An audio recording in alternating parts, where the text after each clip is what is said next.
श्री स्वामी समर्थ सर्वांना। तर मी प्रांजली, तुमची मेकअप अँड हेअर आर्टिस्ट। तर आज आपण ब्रेड पाहणार आहोत। तर बलून ब्रेड याचं नाव ठेवलेलं आहे मी।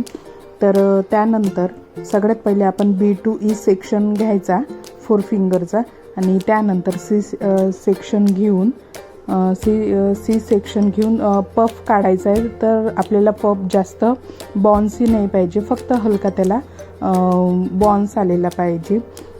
तर त्यानंतर पोनी आणि पफचे जे केस आहे ते एक पोनी करायचे, ते पण पोनी 0-1ला आली पाहिजे, म्हणजे खाली।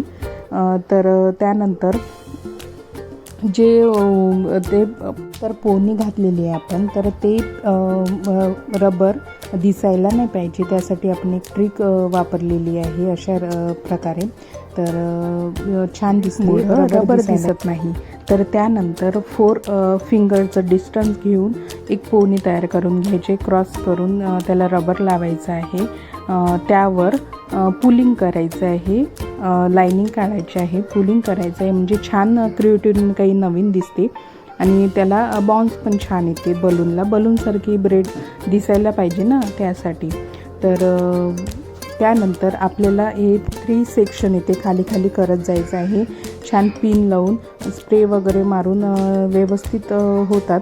तर तुम्हाला माझी ब्रेड कशी वाटली, बलून ब्रेड, तर नक्की सांगा। आणि माझ्या व्हिडिओला लाईक करायला विसरू नका, माझ्या व्हिडिओला लाईक करायला, आणि शेअर पण तुम्ही नक्की करा तुमच्या फ्रेंडबरोबर। तर चला, पुढच्या व्हिडिओमध्ये नक्की भेटू। तोपर्यंत श्री स्वामी समर्थ सर्वांना।